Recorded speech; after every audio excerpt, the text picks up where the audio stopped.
Hey there, welcome to day 2202 of What You Have to Know. Sharon Horne-Ellstrom here, documenting my journey, my online journey.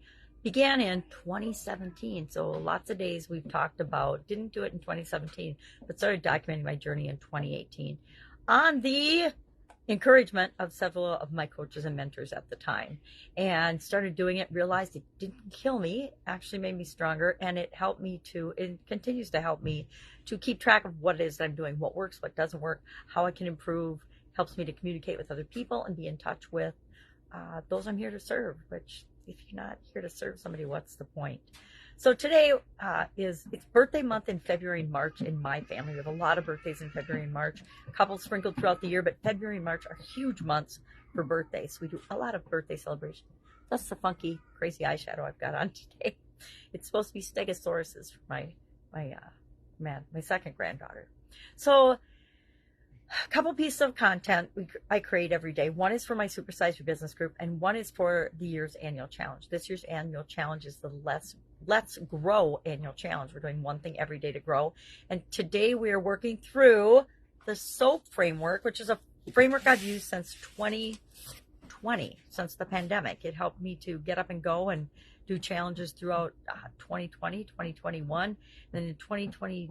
And prior to that, since 2018, I've been doing annual challenge. And I started to share it online to figure out my voice, to get comfortable doing video, to not be scared like I was in the beginning. And some days I still am. I think the first comment in my head after I ever shut off and say finish on my video is, oh my God, that was terrible, or I forgot to say this. It's always negative. So I'm working on that self-talk this year. That's an area I need to grow in. But we're applying the SOAP framework every month because it's such a powerful framework to deal with any challenge, setback, obstacle, problem that comes up. And if you use it often enough, it becomes a natural part of the way you deal with things, the way we process things. We've got lots of little programs running in our subconscious all the time that manage the majority of our life. Like 90% of what we do is on autopilot. And if you install processes on purpose on autopilot, you get much better results than if you just go through your life without consciously deciding how you're going to deal with certain types of situations. So the SOAP framework is my answer to dealing with anything that comes up that's unexpected. Any, again, bad thing, challenge, problem, setback. We always have things going on, not maybe in our life, but in people we love and care about's life. And how do we deal with those things? So today we're talking about the O in the SOAP framework, which stands for options. We need to keep in mind that there are infinite possible ways of dealing with different situations, but we need to at least consider some of them. We don't ever want to say, oh, there's nothing I can do and just not do anything. Now, sometimes that's the right option, right? Sometimes it's none of our business, a situation, and we need to just keep our mouths shut and stay out of it. Other times we need to do something, take some kind of action, even if it's just an action to handle it in a way by keeping out of it because it's none of our business. So we're dealing with relationships this month, and we picked one of our most challenging relationships. I picked the relationship with my sisters just because I haven't consciously worked on that. I don't know if ever, right? It just, we are what we are. We are who we are. We are four individuals, and we come together because we're sisters. And I'd like to see us, do some things differently in our relationship. So I picked that as my area of focus to SOAP this week. And so today we're brainstorming at least 10 different ways that we could fill the gap between where we are, our current story, and where we want to be, our desired story. So I'm thinking about my relationship with my sisters, where we are right now. And we're good. We're not awesome. And I want our relationships to be awesome. So that creates a gap. Good is not awesome. Or, if it was bad, it's not awesome. And so if I want it to be awesome, what are the possible things I can do to get that way? And I shared some of those in the video today. And that's our challenge today. Brainstorm at least 10 different ways you could start to go from where you are to where you want to be with respect to that specific relationship.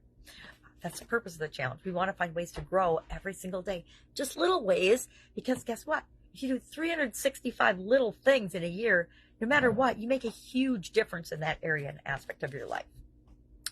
Our topic for Supersize Your Business, that's my other group that I do a video for every morning, and I talk about a topic every morning. We're talking about delegation, which is a thing that I I think I would have to say that's one of those lessons I learned and had to learn the hard way through the pain of burning out and doing too much. We talked about burnout yesterday, and that is a prime example because I was hanging on too tightly and trying to control too many things and a lot of things that are outside my area of expertise, until I was willing to let go of a lot of those things and delegate. And really, it wasn't that I had to let go. I did have to let go and let go of control and let go of micromanaging and things. And I don't think I've really been a micromanager. At least I wasn't in corporate America. I was big on developing my team so that they could take on and do whatever they were capable of doing. Of course, there were still things that were my responsibility.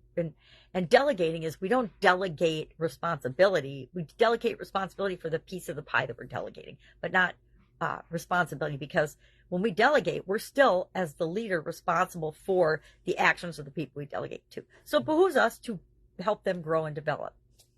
But I talked about it wasn't until I actually had the epiphany and the mindset shift that I'm not delegating to just get stuff off my plate and have less things to do, although that's very important. In my case, it was very important.